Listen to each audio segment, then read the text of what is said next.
So, in my job, I've been driving around in northern Kentucky mostly, and I've been to a bunch of these really, really samey suburban housing developments. And when I say they're really samey, I mean as in I've been to at least a dozen of them, and more than once I've thought, haven't I been here before? Only to realize that no, it is in fact a different place. That's how similar they are. They all sort of run together. There's no way to tell them apart. And on a very superficial surface level, they're kind of nice. Big yards, large backyards. The houses are a reasonably large size. The architecture is meh, but not bad. They're not unappealing places to look at. Things are, laid out in this sort of almost park-like, it's trying for this park-like idyllic environment that it generally, in some way, achieves. But I've been to a bunch of them now, like a bunch. And I've started to notice something, and that is that they're very unnatural places the longer you look at them.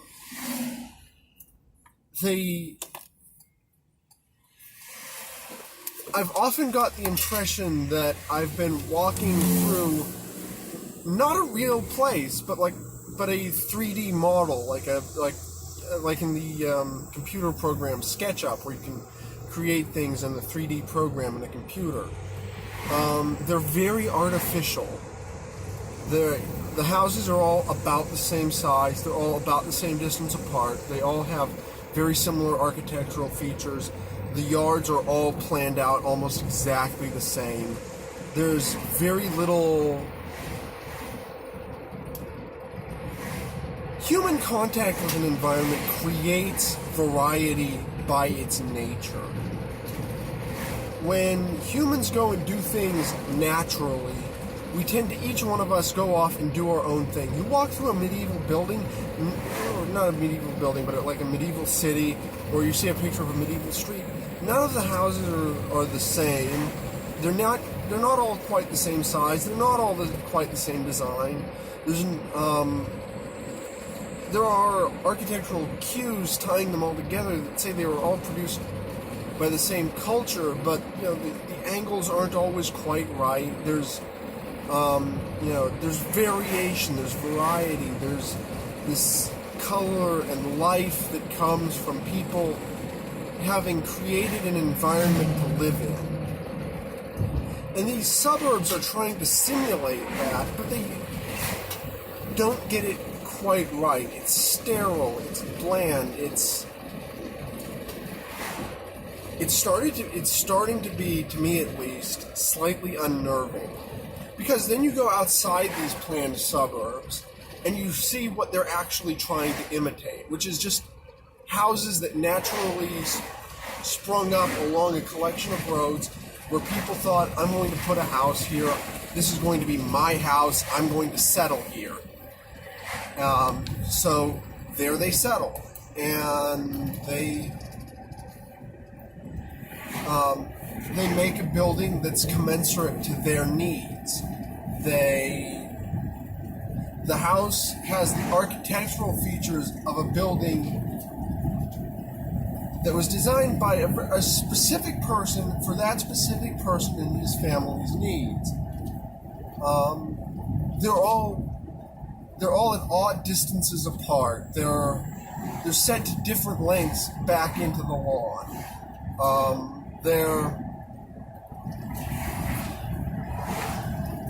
They have different little landscaping ticks. Maybe some guy wanted rose bushes out front. The other guy thought, you know what, screw roses, I'm going to plant a bunch of lilacs. Third person planted a vegetable patch, because why not? There was no regulation against it, so he up and did it. There's all this little variety. There's little things that are, it's in a way, it's the things that are off that make it right. In a way that's very, very hard to achieve artificially. If you try to achieve it artificially, everything will come off feeling forced and sterile. If you just let it happen over time naturally, the overall effect is quite pleasing, and it makes you think. You go into this neighborhood that grew up over time naturally, and you think, yes, I could live here, and not only could I live here, I can see how generations of people have lived here, and I could see why they lived here. But you go into these model communities, and you think, yeah, I can imagine renting this place for a year, and then I'm going to move out, I'm going to find somewhere else, and somebody else will be here, and in 20 to 40 years, they're going to tear it down and build something else. It's impermanent. It's basically our plastic throwaway culture writ large. And I find it, I keep coming back to this, I find it somewhat unnerving that people actually live in places like that. I've also been downtown in Cincinnati, which is, from my point of view, a large city. And it's weird. There are areas of downtown Cincinnati that are more natural and more commensurate to the human experience than these housing developments. But then you go to other areas and it gets even worse, because you've got this block-like brutalist architecture where it's just, hey, we've plopped a square here, live in it. It's like, what if I don't want to live in a square? What if I want to live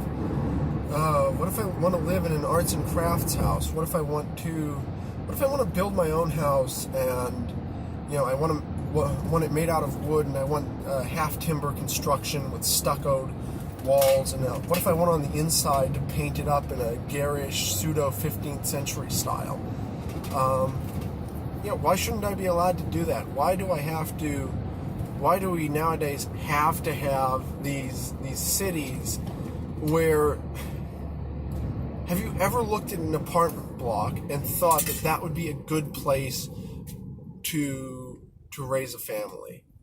I mean, if you do, props to you for being utterly insane, because humans do not thrive in weird agglomerations of squares.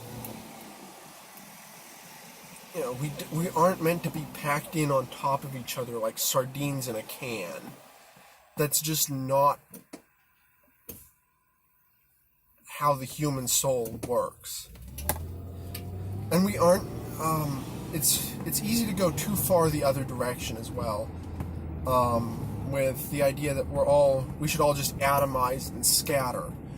But what's more important than either of those, what both of those extremes miss, is that the natural tendency of humanity is to build local community. So the way towns existed was the way that towns worked for most of human history up until very recently, was you had two places. You might have a place with good resources, and somebody would settle there, and then another person would come and settle alongside him, and a town would grow up out of this. And because they were all there with a similarly shared purpose, they would sort of end up as a close-knit community where everybody was allowed to be an individual.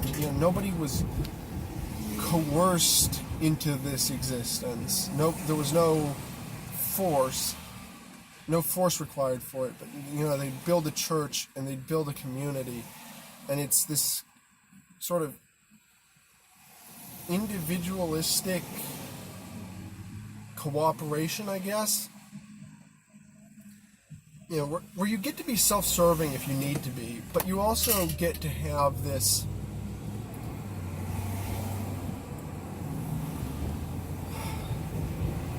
group of people around you who know you and can support you. And that would then focus often around faith and the church as an institution. And I mean, that kind of still exists if you think about all the really big charities today. Goodwill, St. Vincent de Paul, the Salvation Army. Most homeless shelters are run by some church or another. Good luck finding a hospital that doesn't have some connection to the Catholic Church. I mean, you'd think it would be hard, but no, it's actually hard. You'd think it'd be hard to find a church with connections, but it's actually a lot harder to find one without connections. So it kind of still exists, but it's a little too atomized, it lacks the personal. And socialists often want government to be that, to basically fulfill the role that religion used to fill.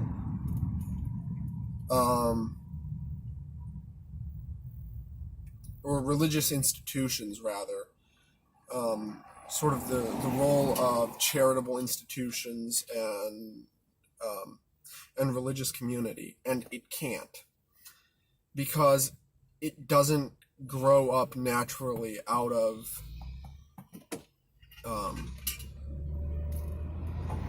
the human experience. It's government can only ever point a gun and say, do it or else. That is kind of how government works. And that's even in a benevolent government, it can end up like that. And God help you if you don't have a benevolent government, because, well, they're the guys with the most guns half the time. But a government cannot properly, I think, create that community aspect. It can only coerce. It can't convince. It can't cajole. It can force.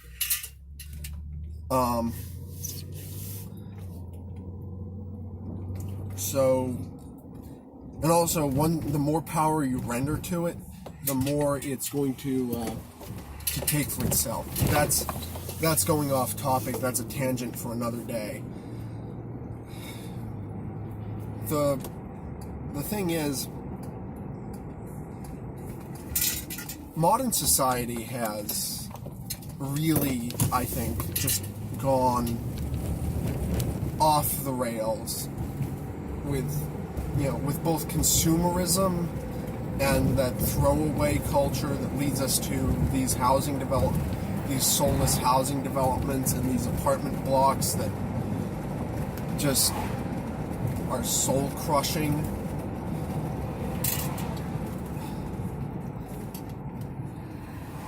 I mean, that's an example of our modern throwaway culture. And then we have the reactionaries to that, who are reacting improperly. So I tend to be a bit of a reactionary, but I'm a traditionalist. I think that the way forward is to take a few steps back. Sometimes if you've gone the wrong direction, the way to achieve a good end is not to just keep going and going and going. It's to stop, back up, get back to the point where you really went off the rails, and figure out how to get back going in the right direction. It's why I'm very, very leery of people who call themselves progressives, because progress is like the dictionary definition of progress is advancement towards a goal. But progressives, so to speak, don't seem to have an end goal. There is no final state of progress. So it's more like they're not so much progressives as they are continuous motionists.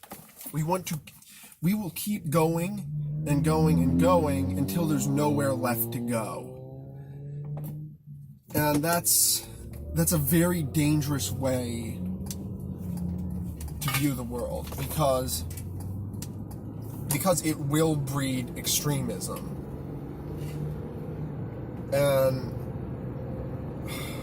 I know that the slippery slope argument is often called a fallacy, but it's actually not, because the burden of history bears it out.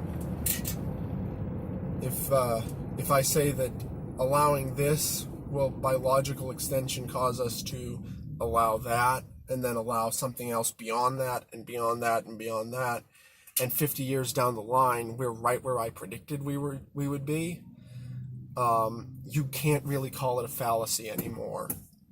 It's a model of human nature and how we interact with pushing the boundaries.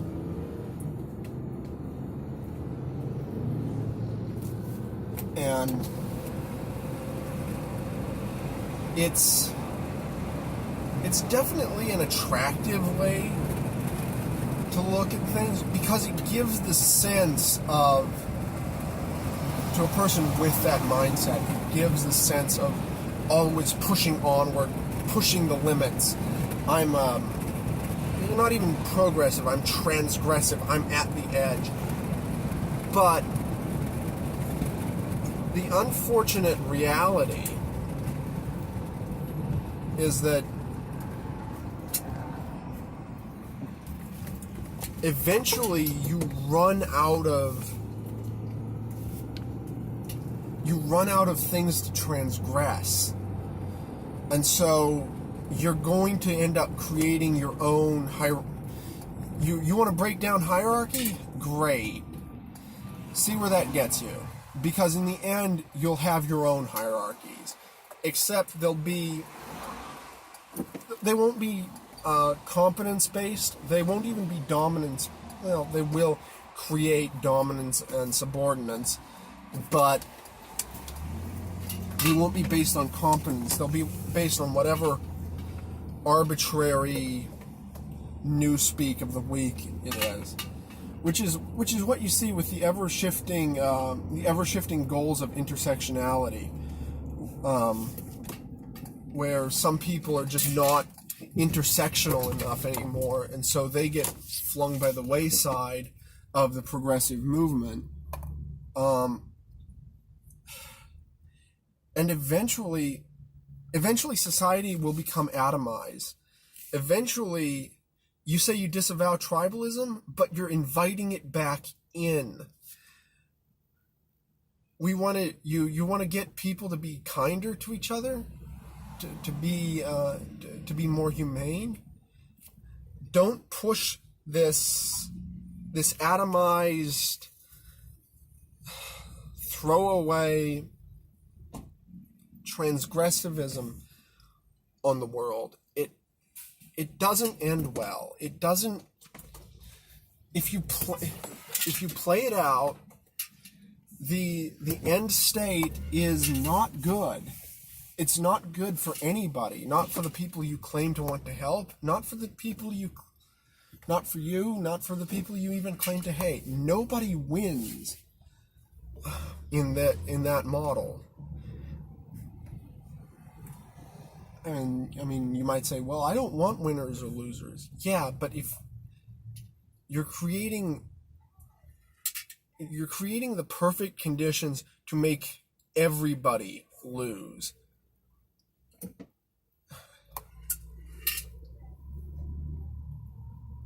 It'll end up being an absolute hell.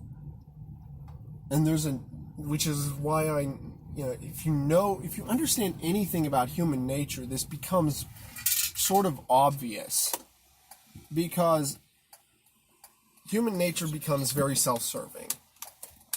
Once you take moral law away, there is no objective morality, for example.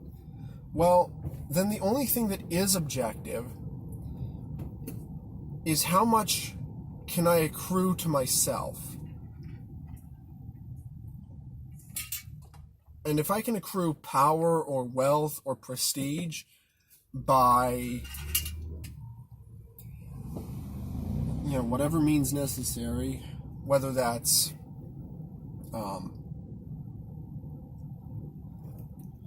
playing at being a victim, it's like I'm so and so many intersectional identities, and therefore I've been victimized, therefore give me power. Or if it's because, like the white nationalists, they're like, I'm white, therefore I'm superior, therefore give me power. What? No. That's not the way that's not the way it works, man. It's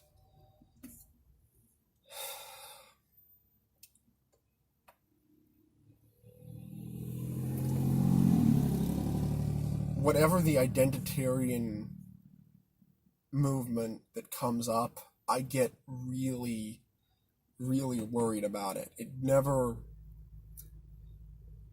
It can only play acted altruism. It can only give that surface veneer like that housing development.